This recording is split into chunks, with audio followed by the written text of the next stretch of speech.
Capítulo 25. Pais e Filhos, 1979. Por vezes, Miguel começava a refletir sobre o passado do seu avô Rodolfo, tudo o que ele tinha suportado como resultado do seu relacionamento com o pai dele. Pensava igualmente sobre o tipo de relacionamento que tinha existido entre Rodolfo e o seu filho Ricardo, e finalmente entre ele próprio, Miguel, e o seu pai. Ao analisar estes três contextos, chegava à conclusão que existia um fator comum entre eles: os conflitos relacionais, o confronto entre as diferentes gerações. Apesar do primeiro contexto ser um caso extremo devido ao estado de demência do pai de Rodolfo, de uma maneira ou de outra existiria sempre um obstáculo nessas relações. Rodolfo acusaria o seu pai de brutalidade e agressão. Ricardo acusaria Rodolfo de autoritarismo e intransigência. E finalmente ele, Miguel, recriminaria Ricardo pela sua fobia de controlar a sua vida e a dos outros. Esta análise conduziu à conclusão de que, por mais do que ele fizesse de bem ou de mal, existiria sempre um problema de relacionamento entre ele e a sua filha Patrícia. Portanto, a vida não era mais do que a repetição eterna deste ciclo de relacionamento entre pais e filhos, finalmente, entre as diferentes gerações. Patrícia era uma criança com um caráter bastante vincado e uma forma de ser fora do comum. Tinha sido criada e educada no seio de uma família que vivia com base no intelectualismo através da leitura e da música. O seu avô Ricardo, pai de Miguel, era o exemplo de um chefe de família responsável, enquanto o seu pai, Miguel, era mais rebelde na sua maneira de estar na vida, como produto da explosão e modificação social que surgiu no decorrer dos anos 60 e pelas influências recebidas de Rodolfo. Por vezes, Miguel tentava explicar à sua filha que, no percurso da sua vida, ela deveria sempre decidir o que tinha que fazer de acordo com a sua consciência, sem se deixar influenciar pelas opiniões dos outros, mesmo dos familiares, fossem eles os avós ou os pais. Ao expor-lhe estas suas ideias, pensava sempre em Rodolfo, na honestidade e frontalidade das suas palavras. Rodolfo possuía igualmente a faculdade de só dizer o necessário, o que era uma forma inteligente de evitar ferir as pessoas, mas quando chegava ao momento de exprimir o que pensava, aí não hesitava em dizer tudo o que sentia no seu coração. Miguel costumava explicar à sua filha que não era necessário mentir, porque podemos simplesmente ocultar a verdade que pode ferir uma outra pessoa, prejudicando as relações entre elas ou eles. Sabes, Patrícia, existe a verdade e a verdade desnecessária, da mesma forma que existe a mentira e a mentira necessária. Pode parecer uma contradição, mas ambas têm a mesma função. Às vezes omitimos a verdade para proteger uma pessoa que amamos e outras vezes dizemos uma pequena mentira para ajudar ou para lhe criar uma esperança que a possa beneficiar. Quando uma pessoa está muito doente, por exemplo, não é nenhum crime contar-lhe uma pequena mentira para o animar. Então isso quer dizer que podemos mentir, pai? Não, Patrícia, isso só quer dizer que não é necessário tornar-nos escravos da verdade quando isso nos pode trazer infelicidade ou aos outros. Por vezes é melhor ignorar a verdade, mesmo estando conscientes que ela está lá, bem presente. Senão poderemos sucumbir à dor e ao sofrimento que essa verdade nos causa. Não é por esse facto que iremos viver em mentira. É simplesmente uma reação, como um instinto de sobrevivência. O pior é quando somos educados num clima de verdade absoluta e mais tarde chegamos à conclusão de que a pessoa que nos incutiu essa noção simplesmente não a pratica. Chama-se a isto um falso profeta, continuou Miguel. A vida é um ciclo eterno. Agora era Miguel que explicava à sua filha os seus pensamentos e as suas análises, lembrando-se sempre das conversas com o seu avô Rodolfo e a forma que ele tinha de se expressar, o que tinha marcado profundamente a sua maneira de ser. Pensava na capacidade que ele tinha de explicar as suas ideias sob a forma de uma pequena história e tentava fazer o mesmo com a sua filha. Vou-te contar uma pequena história, Patrícia. Era uma vez um rapazinho que tinha sido educado pelo seu pai a sempre dizer a verdade, fossem quais fossem as consequências. E foi isso que ele sempre fez. Um dia, numa tarde de domingo, os seus pais decidiram ir ao cinema, deixando-o a brincar com os seus amigos e ao cuidar dos seus avós. No entanto, o seu pai deu-lhe instruções para ele não brincar com um dos garotos mais crescidos que tinha má reputação e que trabalhava numa garagem ao lado da sua casa. O garoto viu os seus pais dirigirem-se para a estação de caminhos de ferro e mais tarde começou a brincar com os seus amigos, não sem a presença do tal garoto mais crescido. Para os seus amigos, ele não constituía um problema. Todos estavam a brincar com ele e, inclusivamente, o rapaz mostrava-se bastante afável no seu comportamento para com os outros garotos, o que o levou a querer juntar-se ao grupo e partilhar aqueles momentos de brincadeira. Antes de o fazer, pensou em dizer ao seu pai essa sua intenção, o que obedecia a essa política de honestidade a que ele tinha sido habituado. Correu para o cais da estação para lhe falar, mas os seus pais já não estavam presentes, pelo que voltou a juntar-se aos garotos e começou a participar nas suas brincadeiras. Num determinado momento, olhou para a janela da sua casa e viu o seu pai a observá-lo. Correu para ele a sorrir e para lhe explicar porque é que se tinha juntado aos seus amigos e que tinha tentado dizer-lhe essas suas intenções antes de ir brincar, mas o seu pai não se acreditou nas suas palavras. Nesse dia, o garoto que tinha sido criado e educado num clima de completa honestidade apercebeu-se de que a sua verdade não era credível para aquele que era suposto acreditar nele. Para ele, isto foi um choque profundo e a partir desse momento nunca mais foi completamente franco e honesto para com o seu pai. Então começou a mentir? Perguntou Patrícia muito ingenuamente. Não, filha. Simplesmente evitou contar certas verdades que poderiam causar problemas de relacionamento com o seu pai. As chamadas verdades desnecessárias. Muito antes disso acontecer, tinha o garoto poucos anos de idade. O seu pai tinha-lhe dito que ele e a mãe nunca tinham planeado ter filhos. Portanto, ele tinha sido o resultado de um acidente. Pode-se imaginar o efeito dessas palavras no espírito de uma criança daquela idade. Uma prova flagrante da irresponsabilidade da parte de uma pessoa aparentemente inteligente, mas que não mediu as consequências ao preferir essa sua verdade desnecessária. Patrícia era uma criança muito reservada. Sobretudo ouvia e era notório que absorvia todas as palavras que eram proferidas à sua volta.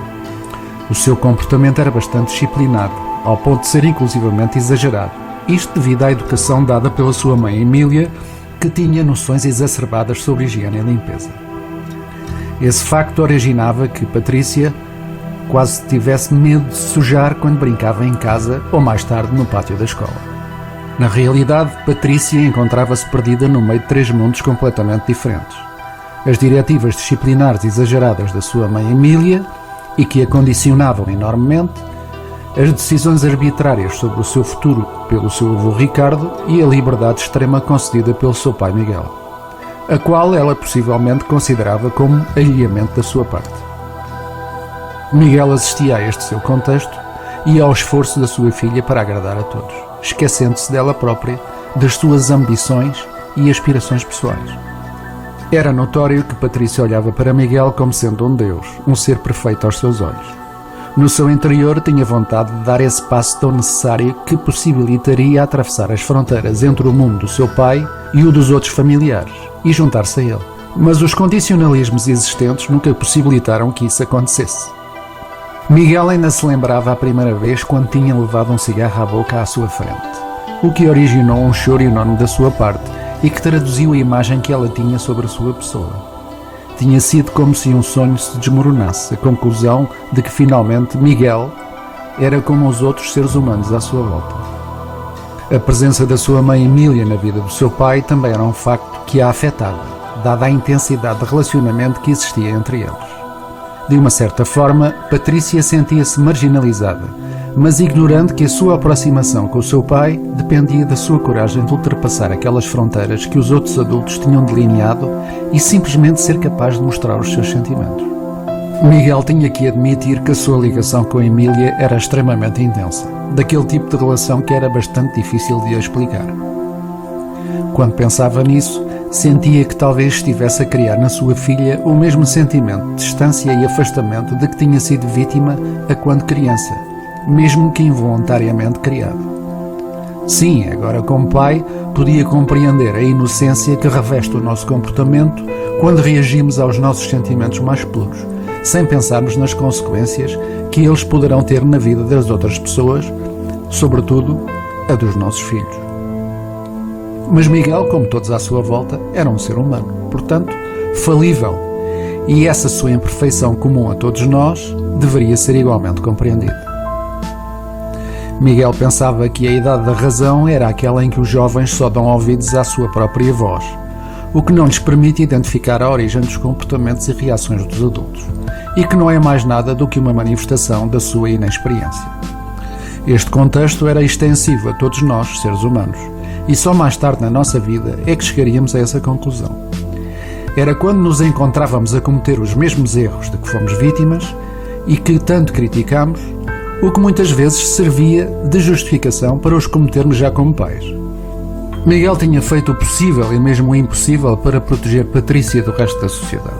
Sabia que ela vivia num mundo diferente, num mundo espiritual que era o resultado desse seu afastamento, por não ter atravessado essas fronteiras que a separavam do resto do mundo. Temia o momento em que ela teria forçosamente de pagar um preço bastante caro para penetrar na realidade. Talvez numa altura em que ele não estivesse mais presente para ajudar ou que não tivesse possibilidades de o fazer. Muito mais tarde na sua vida, Patrícia iria chegar à conclusão de que a sua formação espiritual tinha muito a ver com as concepções existenciais do seu pai, embora através de vias diferentes. Finalmente, essa sua maneira distante de ser não era mais do que uma herança espiritual de Miguel. Ao escrever estas linhas, Miguel apercebia-se que o tempo da sua vida podia ter levado mais tempo a passar se o seu alinhamento não tivesse sido tão profundo. Tinha presente no seu espírito as noites em que Patrícia adormecia deitada no seu peito, enquanto ele pensava que um dia tens 40 anos e eu serei um velho de 60. Pois bem, Miguel, esses anos já passaram e foram à velocidade da luz. Nunca mediste o tempo da forma que o tempo deveria ser medido, e isso só significa que devemos aproveitar todos os segundos das nossas vidas e vivermos para aqueles que amamos. Desde bastante novo que Miguel tinha lutado por ter uma família unida. Apesar do sentido de emancipação que o conduziu a sair da casa dos seus pais, não o tinha feito sem insistir com o seu pai para comprarem em conjunto uma casa onde todos viveriam em harmonia, o que corresponderia com o ambiente em que fora criado, mas com as condições necessárias para que todos tivessem a sua independência. Pensava que na história, os maiores exemplos sobre o sucesso e triunfo no seio da sociedade tinham sido dados pelas famílias que se mantiveram unidas, mesmo apesar de todas as diferenças existentes entre eles e que não eram mais do que o resultado do relacionamento entre os seres humanos. O segredo restaria sempre no facto de nos aceitarmos e perdoarmos mutuamente por tudo aquilo que somos, com as nossas virtudes e imperfeições, sobretudo quando se trata da nossa família. Sim, Miguel tinha acreditado na palavra família e ao fazê-lo era igualmente a confirmação sobre os seus ideais de união e solidariedade, neste caso restritos à sua célula familiar, reservados àqueles que mais amava. Esses ideais eram também uma extensão da visão que ele tinha em relação à sociedade em geral, esse sentido de coletivismo que ele possuía e que estava ligado às suas convicções espirituais, essa noção de que todos somos iguais e que fazemos um todo. Tinha imaginado um mundo sem fronteiras, onde todos partilhassem a sua riqueza cultural e os recursos naturais dos seus países. Provavelmente, ambos, pai e filha, pensavam da mesma maneira, mas cada um deles não se tinha apercebido que tinham vivido fechados no seu mundo pessoal. Podia ter sido tudo diferente, como eles desejariam que se tivesse passado. Nessa noite, Miguel sonhou que olhava para trás, não vendo uma estrada, mas sim um longo corredor sem fim em que todas as portas eram de um tom cinzento escuro e estavam fechadas, como capítulos de um livro que nunca mais se volta a ler. Isso fez com que ele olhasse para a frente, para o futuro, e vislumbrasse uma infinita planície iluminada por uma luz divina. Ao longo dela distinguiam-se pegadas que ele começou a seguir, como se fosse compelido a fazê-lo por uma voz invisível que lhe dizia ao ouvido: "Alguém está à tua espera, Miguel." Voltou a fixar o limite do horizonte e finalmente vislumbrou umas escadas envolvidas por uma bruma resplandecente. A muitos metros de distância e de cada lado das pegadas que seguia, viu abrirem-se novas portas, desta vez pintadas de branco. Essa visão trouxe-lhe a convicção de que tinha um novo patamar a percorrer ao lado daqueles que amava profundamente, recuperando o tempo perdido que a vida tinha devorado sem piedade. Mais adiante, no percurso das suas vidas e no fim do horizonte, poderiam subir aquelas escadas um após o outro e encontrarem-se novamente, os presentes e os ausentes, onde não haviam portas para abrir ou fechar, mais obstáculos e provações a superar, onde não se punham questões porque finalmente se tinha compreendido tudo. Era aí, nessa dimensão, que finalmente acordaríamos no meio do tempo universal, onde o tempo não tem tempo, numa dimensão sem princípio nem fim. Sim, era aí que não haveriam sonhos perdidos no tempo e que começaríamos finalmente a viver.